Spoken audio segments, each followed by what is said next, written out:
ఒక్కసారి కొమ్మూరి గోల్డ్ కి కాల్ చేయండి. తాకట్లో ఉన్న మీ బంగారాన్ని విడిపించి మార్కెట్ ప్రైస్ కి వాళ్ళు కొనుక్కుని మిగతా డబ్బులు మీకు ఇచ్చేస్తారు. జనసేన ప్రయాణం తెలంగాణలో మొదలైంది. నేను మీకు ఏ సమస్యకైనా సరే నేను కూర్చోబెట్టి మా నాయకులు ఒకటే చెప్పా, మీరు సమస్యల మీద పోరాడండి. నాకు బాగా ఇబ్బంది కలిగించే అంశం ఈ మధ్యన పదే పదే చూస్తూ ఉన్నాను. మాట్లాడితే ఆంధ్ర ఆంధ్ర ఆంధ్ర అని చెప్తా ఉన్నారు. తెలంగాణ ప్రజలకి ఆంధ్ర మీద విద్వేషం లేదు, తెలంగాణ నాయకులందరికీ విద్వేషం లేదు. తెలంగాణ ఏర్పాటు కావాలని కోరుకున్నారు కానీ ఆంధ్ర ప్రజల మీద ఎక్కడా విద్వేషం చూపించలేదు. నిజంగా తెలంగాణ ప్రజలు కానీ మొత్తం తెలంగాణ నాయకులు కానీ విద్వేషం చూపించి ఉంటే ఈ రోజున ఒక్క ఆంధ్ర ప్రాంత వ్యక్తి కూడా ఇక్కడ తెలంగాణలో ఉండలేడు. ఇది తెలంగాణ తాలూకు ప్రేమ, తెలంగాణ ప్రజల తాలూకు ప్రేమ, ఇవన్నీ ఎవరు మర్చిపోరు. నాకు ఈ మధ్యన వస్తా ఉంటే నువ్వు హైదరాబాద్లోకి ఎలా అడుగు పెడతావు, నీకు హైదరాబాద్లో ఏం పని, ఇది నేను ప్రత్యేకించి చెప్తా ఉన్నా. మీరెవరైనా నన్ను బెదిరించడానికి, బెదిరించే వాళ్ళు మీ అయ్యే జాగీరా తెలంగాణ.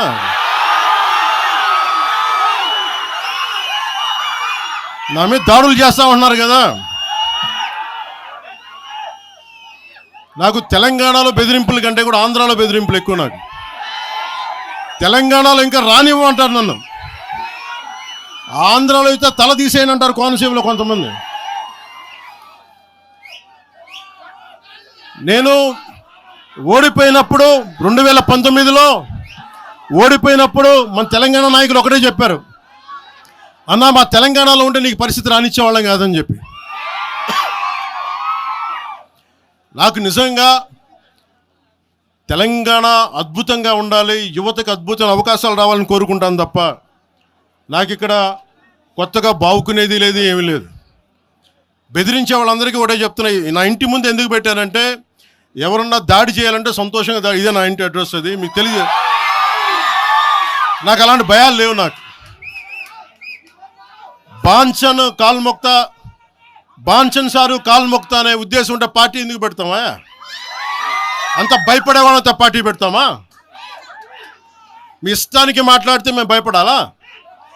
ఏ రోజున ఒక్క మాట మీకు కేసీఆర్ గారి గురించి కానీ ఇన్ని సంవత్సరాల్లో 12 సంవత్సరాల్లో ఒక్క తెలంగాణ నాయకుడిని ప్రభుత్వం ఏర్పాటు చేసినప్పటి నుంచి ఈ రోజు దాకా ఒక మాటంలా. ఇంకా మా వాళ్ళు తిడతా ఉండేవాళ్ళు, నువ్వు మెత్తబడిపోయి ఏం మాట్లాడలేదని. అడగండి ఒకసారి, అందరిని పేరు పేరున ఒక్కొక్కరిని అడగండి. నీకు పౌరుషం చచ్చిపోయిందా? పౌరుషం చావలా, తెలంగాణ మీద ప్రేమ చావలా. అది తప్పుగా అర్థం చేసుకుంటారు. మీరు అర్థం చేసుకుని నేనేం మాట్లాడిన ప్రస్తుతానికి అని చెప్తా. ప్రజలు కోరుకున్నప్పుడు నేను మాట్లాడతా. నేను ఎంత కమిటెడ్గా ఉన్నాను తెలంగాణ కంటే, జనసేన మా వాళ్ళందరూ ఎదురు చూస్తున్నారు తెలంగాణలో జనసేన ఎదగాలని. నేను ఒకటే చెప్పా, ప్రజలు కోరుకునే వరకు మీరు ముందుకు తీసుకెళ్ళండి ఆశయాలు అని చెప్పి నేను జర్నలిస్ట్ కాలనీలో ఉన్న తెలంగాణ జనసేన పార్టీని కూడా నేను తీసేసాను. మొత్తం హెడ్ క్వార్టర్స్ అంతా మంగళగిరిలో పెట్టిన. నాకు అంత కమిట్మెంట్ తెలంగాణ మీద. ఎందుకంటే నాకు రెచ్చగొట్టడం ఇష్టం లేదు, తగ్గి మాట్లాడా.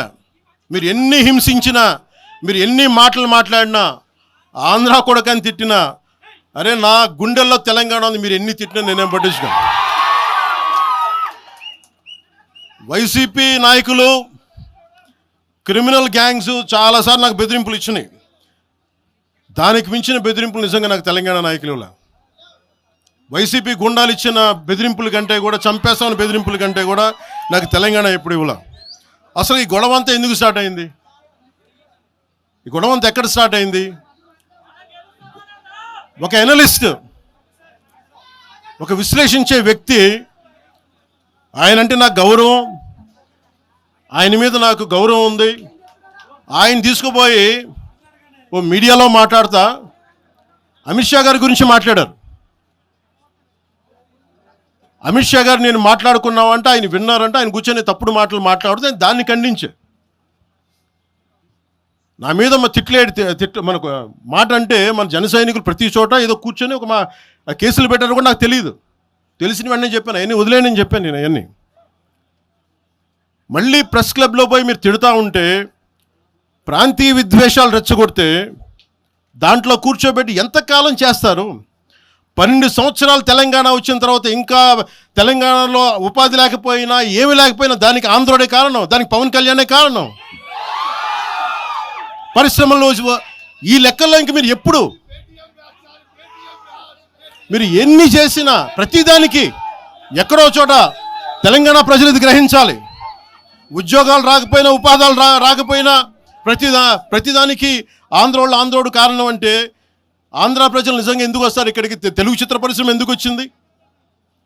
ఎక్కడో మద్రాసులో ఉన్న తెలుగు చిత్ర పరిశ్రమ ఇక్కడ రావడానికి కారణం తెలంగాణ ప్రత్యేక రాష్ట్రం కావాలని కోరుకున్న నాయకులు చెన్నారెడ్డి గారు తీసుకొచ్చారు ఇక్కడికి. ఆయన తీసుకొచ్చారు ఇక్కడికి. 50 సంవత్సరాలు కలిసి ఉన్న రాజధాని ఇక్కడ సడన్గా పోయి మీరు ఇక్కడ రాకూడదు అని కొంతమంది నాయకులు, తెలంగాణ ప్రజలు వేరు. నేను మొదటి రోజు నుంచి చెప్తా ఉన్నా, పాలకులు వేరు, ప్రజలు వేరు. తెలంగాణకి అన్యాయం చేసిన పాలకుల్ని, దాంట్లో పవన్ కళ్యాణ్ కూడా వాడిని కూడా ఉరిదీసాను పర్లా. పాలకులు వేరు, ప్రజలు వేరు. మీరు పాలకులను తిట్టుకున్న ప్రజలను తిడితే, విద్వేషాలు రెచ్చగొడితే ఈ దేశం ఎటుపోద్ది? సూరత్లో తెలుగు ప్రజలు ఉన్నారు. రేపు వచ్చిన గుజరాతీ మనుషులందరూ గుజరాతీస్ అందరూ కూర్చొని తెలుగు వాళ్ళు ఇక్కడ ఉండకూడదంటే కుదురుద్ది అక్కడ? నాందేడ్లో ఉన్న తెలుగు వాళ్ళు, షోలాపూర్లో ఉన్న మన తెలంగాణ తెలుగు వాళ్ళు అందరూ కూర్చోబెట్టి మా మహారాష్ట్రీయులు తిరగబెడితే ఏమవుద్ది? దేశం నిలబడద్దా? దేశం ఒకటిగా ఉంటుందా? ఎంతకాలం తిడతారు? ఎంతకాలం? నేను అమిత్ షా గారిని అన్నారని చెప్పి నేను మాట్లాడగానే కూర్చోబెట్టి ఒకళ్ళు దానికి చిలవలు పలవలు చేసి నాకు తెలంగాణ అంటే పడదు, నాకు వీళ్ళంటే పడదు, వాళ్ళంటే పడదు, ఇన్ని సంవత్సరాలు 12 years కూర్చోబెట్టడం. మేము ఒక చెరువుని కబ్జా చేసామంట. నాకేం పనిలేదా? నిజంగా మీరన్నట్టుగా కబ్జా చేస్తే ఇల్లు తగలబెట్టారా? నాది వచ్చి మీరు ఉంచుతారా నన్ను?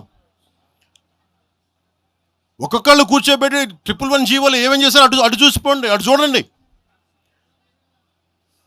నిజంగా ఈ రోజున తెలంగాణ రాష్ట్ర ముఖ్యమంత్రి గారికే చెప్తున్నా, రేవంత్ రెడ్డి గారికే చెప్తున్నా, ఆయనంటే నాకు ఇష్టం,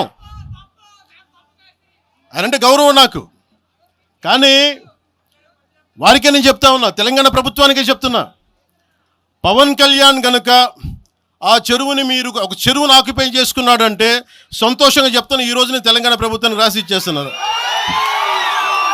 అలాగే